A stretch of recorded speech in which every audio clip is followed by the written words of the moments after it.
Ars Technica reports that on Wednesday, the FTC claimed that Facebook, now known as Meta, has not been taking sufficient steps to abide by a 2020 privacy order and has instead been endangering users.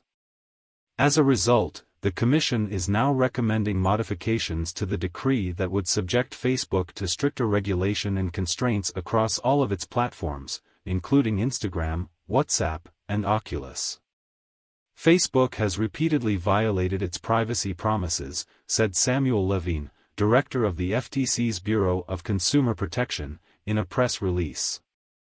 The company's recklessness has put young users at risk, and Facebook needs to answer for its failures. The FTC claims that one of the most concerning issues is the claim that Facebook's Messenger Kids product misled parents about who could communicate with children and who had access to their personal information.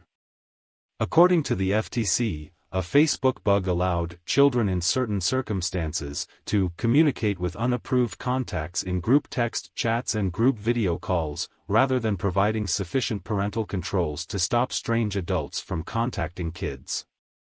With the proposed changes, Facebook would be unable to introduce new products on any of its platforms without first receiving written FTC confirmation of compliance. Additionally, the company would not be permitted to monetize any of the data it gathers on children across Facebook, Instagram, WhatsApp, and Oculus.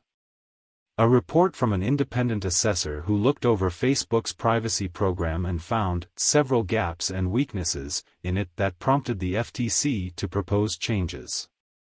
The FTC claims that some of these flaws pose substantial risks to the public. A Facebook spokesperson told Ars that the changes proposed by the FTC are a political stunt, adding that the FTC gave the company no opportunity to discuss this new, totally unprecedented theory. Facebook stated that the proposed changes are a new low.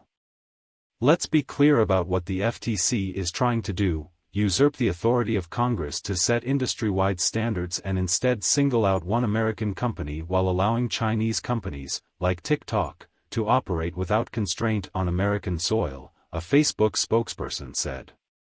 FTC Chair Lina Khan's insistence on using any measure, however baseless, to antagonize American business has reached a new low. Ars added an updated which states, Facebook says that the assessor's report did not find violations of the 2020 privacy order and noted that the two privacy concerns that the FTC raised were already discovered, fixed, and publicly disclosed. The most radical proposed changes include a blanket ban on the commercial use of user data who are under 18 and a moratorium on the introduction of new features, services, or products until the assessor has confirmed in writing that they fully comply with the FTC's order. Additionally, the FTC has proposed further limitations on Facebook's use of facial recognition technology, an extension of the 2020 order's compliance requirements to encompass all companies merged under Meta, and a review of the 2020 privacy order to strengthen many of the existing requirements, such as those related to privacy review, third-party monitoring, data inventory and access controls, and employee training.